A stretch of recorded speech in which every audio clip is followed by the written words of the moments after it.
이강인 투입 직후 경기 180도 바뀌자 네이마르 돌발행동. 이럴 수가.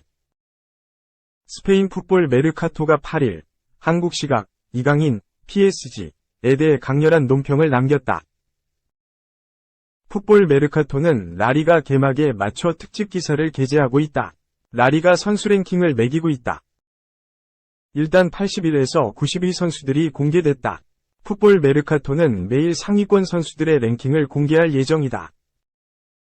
이강인은 89위에 랭크됐다. 상위권이지만 약간 박한 평가이긴 하다. 하지만 이강인이 맹활약을 펼친 시점이 지난 시즌부터라는 점. 한때 발렌시아에서 방출 명단에 올랐다는 점을 고려하면 이강인의 평가는 여전히 수직 상승 중이다. 이강인은 리그 1최강 PSG 위 아시아 최초 선수다. 2021년 여름, 이강인은 친정팀 발렌시아에게 방출 통보를 받았다. 계약기간 1년을 앞두고 이적료 없이 자유계약 신분을 얻었다. 이강인의 잠재력을 눈여겨보던 마요르카가 이강인의 손을 잡았다. 잠재력이 터졌다. 지난 시즌 라리가에서 6골 -6 도움을 기록했다. 약점인 몸싸움과 스피드가 개선됐다. 그러자 강점인 탈압박 능력과 테크닉이 리그 정상권으로 치고 올라갔다. 2022에서 2023 시즌 유럽 7대 리그 소속 선수들 중에서 100회 이상 드리블 시도 성공률 1위. 72.6%로 압도적이었고 유일한 성공률 70%대 선수였다. 또 경기당 키패스 1.5회, 드리블 2.5회 성공을 기록했다. 발렌시아는 뒤늦은 후회를 했고 마요르카는 대박을 터뜨렸다. 시즌이 끝난 뒤 명문 클럽에서 눈독을 들였다. 라리가 앳 마드리드, EPL 울버햄튼에서 이강인에 대한 관심을 보였다. 결국 리그 1최강 PSG가 이강인을 하이제킹했다. 이적료만 2천만 유로를 지불했다. 마요르카는 이적료 없이 이강인을 영입, 2년 만에 200억 원에 넘는 수익을 남겼다. 풋볼 메르카토는 이강인은 이번 여름 PSG에 합류했다. 그의 재능과 기량에 대한 불확실성이 남아있다는 비판이 있다. 하지만 지난 시즌 이강인은 탈압박 능력, 양쪽 사이드에서 헌신적 움직임에서 강렬한 임팩트를 남겼다. PSG에서 확인할 수 있다.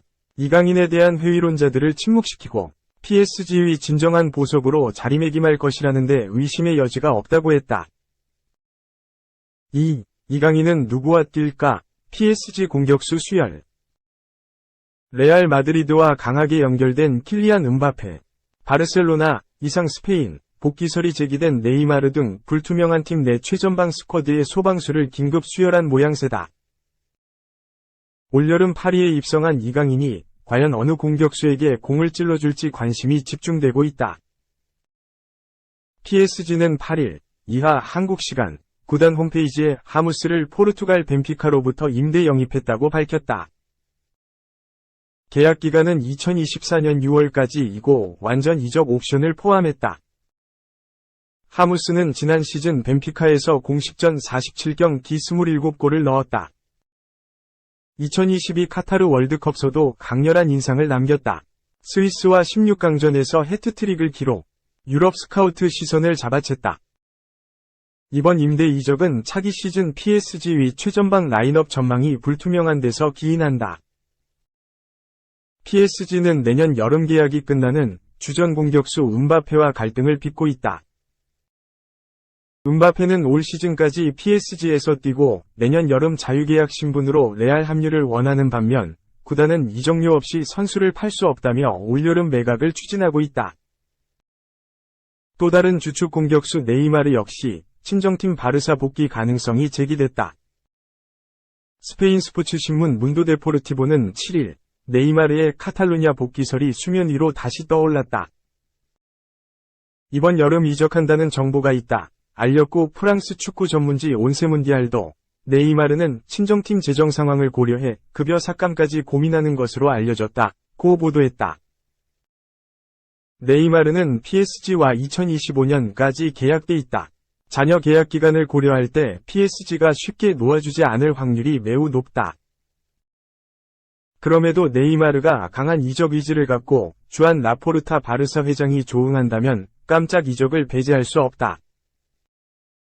잦은 부상으로 주요 대회마다 결장을 반복해온 네이마르를 향한 PSG 팬심은 예전만 못하다.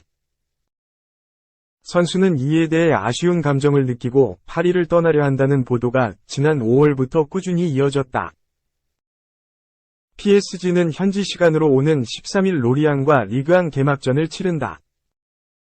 이번 여름 PSG에 부임한 루이스 엘리케 신임 감독이 어떤 선발 명단을 들고 나올지 관심이 집중된다.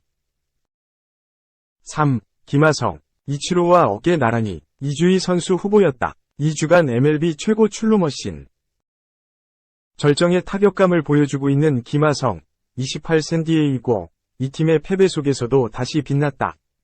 또 한 번 멀티히트. 그리고 2출루 이상 경기를 기록하며 경력 최고의 시기를 이어가고 있다. 최근 2주의 성적은 메이저리그 최고 선수라고 해도 과언이 아니다. 김하성은 8일 한국 시간 미 캘리포니아주 샌디에이고 페코파크에서 열린 LA 다저스와 경기에 선발 1번 3루수로 출장해 5타수 2안타 1득점으로 활약했다. 팀이 지기는 했지만 리드오프 김하성의 활약은 여전했다. 3회와 6회 각각 안타를 뽑아내면서 힘을 냈다. 이날 다저스 선발인 우안토니 곤솔린을 맞이한 김하성은 3회 떨어지는 슬라이더를 잘 잡아당겨 좌전 안타를 뽑아냈다. 최근 스트라이크 존 안에 들어오는 공은 물론 바깥쪽으로 도망가는 공도 잘 때려내고 있는 김하성을 상대로 던질 곳이 마땅치 않은 모습이 이어졌다. 3회 안타에 비하면 6회 안타는 쉬워 보일 정도였다. 6회 곤솔린의 2구째 슬라이더가 높게 몰리자 벼락같이 방망이를 돌려 중전 안타를 뽑아냈다. 팀이 5에서 0으로 앞서고 있다. 5에서 8로 역전을 당한 상황이라 김하성의 액션 또한 평소보다 컸다. 김하성은 2안타로 경력 최장인 13경기 연속 안타를 기록했고 15경기 연속 2출루 이상 경기를 했다. 올해 이 부문 2위 기록이 프레디 프리먼, LA 다저스 위 10경기다. 올해 깨지기 어려운 메이저리그 최고 기록이 될 가능성이 높다. 한국인 선수 기록인 2013년 추신수의 10경기를 이미 넘어선 김하성은 아시아 기록인 스즈키 이치로의 15경기와도 어깨를 나란히 했다. 이제 다음 경기에서 2출루 이상을 기록할 경우 이치로의 기록을 넘어 구단 기록 17경기에도 도전할 수 있다. 김하성의 뜨거운 시기가 메이저리그를 호령하고 있는 것이다. 좋은 기록에도 지난주 2주의 선수 수상은 실패했다. 아메리칸 리그에서는 프렘버 발데스, 휴스턴, 그리고 내셔널리그에서는 프레디 프리먼, LA 다저스, 이 수상했다. 사실 프리먼의 수상에 이견을 달 수는 없었다. 프리먼은 지난주 타율 5할, 26타수 13안타, 2홈런, 7타점, 장타율 0.923을 기록하는 등 대활약했다. 김하성의 기록보다 훨씬 더 좋았다. 하지만 메이저리그 공식 홈페이지 MLB.com 등 보도자료에서 김하성도 2주의 선수로 고려된 하나의 선수였다고 밝혀 관심을 모았다.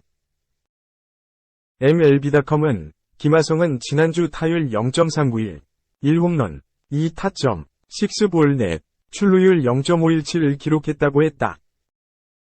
장타가 다소 부족해 임팩트가 부족하기는 했지만 0.517의 출루율은 메이저리그 정상급이다.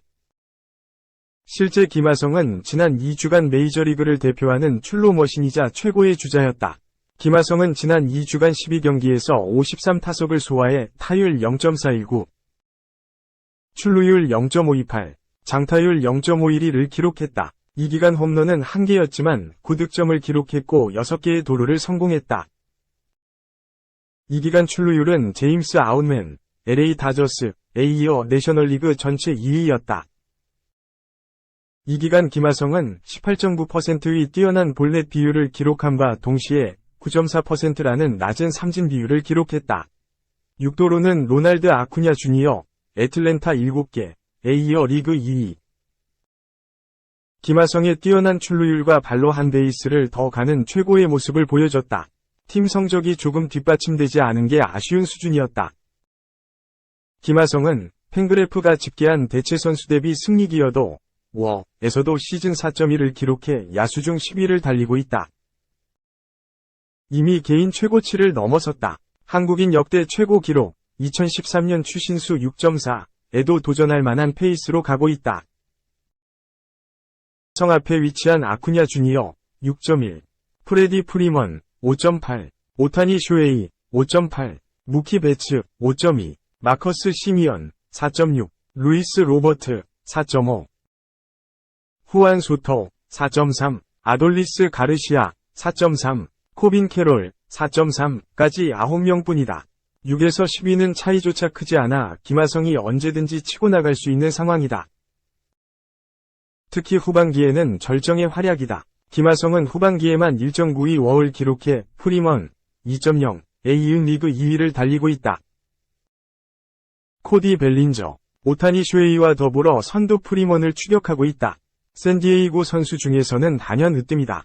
김하성의 전성시대가 활짝 열렸다. 4.1골에 500억 지급한 호구 구단, 7골 넣고 먹튀한 공격수. 지난 시즌을 끝으로 아자르는 레알 마드리드를 떠났다.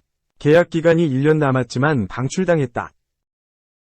그러자 여기저기서 레알 마드리드 역사상 최악의 영입 1위라는 불명예를 아자르에게 안겼다. 아자르는 2019년 첼시를 떠나 레알 마드리드로 이적했다. 잉글랜드 프리미어리그 EPL에서 아자르를 황제였다. 첼시의 상징이었다. 에이스 크리스티아누 호날두를 보낸 레알 마드리드가 그를 대체하기 위해 아자르를 품었다. EPL 황제의 입성에 엄청난 기대를 받았다. 하지만 기대는 실망으로 바뀌었다. 아자르는 레알 마드리드 이적 후 급격한 하락세를 겪었다. 부상과 과체중 논란 등을 겪으며 전력의 선수로 전락했다. 카를로 안첼로티 레알 마드리드 감독과 대화를 나누지 않는 상황까지 이르렀다. 유일한 방법이 이별이었다. 아자르는 총 4시즌 동안 총 76경기에 출전해 7골에 그쳤다. 이런 초라한 성적표를 받은 채 레알 마드리드 생활을 접었다. 레알 마드리드에서 방출된 후 많은 이적설이 나왔다. 사우디아라비아를 시작으로 튀르키예 페네르바체, 친정팀 첼시, 리오넬 메시가 있는 인터 마이애미, 동생이 뛰고 있는 벨기에 2부 리그 몰렌베이크 등이 언급됐다. 하지만 아직 결정된 것은 없다. 아자르가 현역 은퇴를 선호하고 있다는 보도만 나왔을 뿐이다. 이런 상황에서 영국의 데일리 메일은 셀러리 스포트의 통계를 바탕으로 레알 마드리드가 아자르에게 쓴 돈, 정확한 금액을 공개했다. 이 매체는 아자르가 레알 마드리드에서 끔찍한 시간을 보냈고 그에게 들어간 놀라운 총 비용이 밝혀졌다고 설명했다. 이 매체에 따르면 레알 마드르가 첼시에서 아자르를 영입하면서 든 이적료는 모두 다 합쳐 1억 3천만 파운드, 2180억 원가 들었다. 그리고 아자르는 시즌당 2천만 파운드, 335억 원의 급여를 받았다. 4시즌을 다 채우면 8천만 파운드, 1341억 원의 금액을 급여로 수령했다. 즉 4년 동안 아자르에게 총 2억 1천만 파운드, 3,520억 원가 들어갔다. 그리고 아자르가 레알 마드리드에서 터뜨린 골은 총 7골. 이 매체는 레알 마드리드가 아자르의 한 골당 3천만 파운드, 502억 원을 썼다는 결론을 내렸다.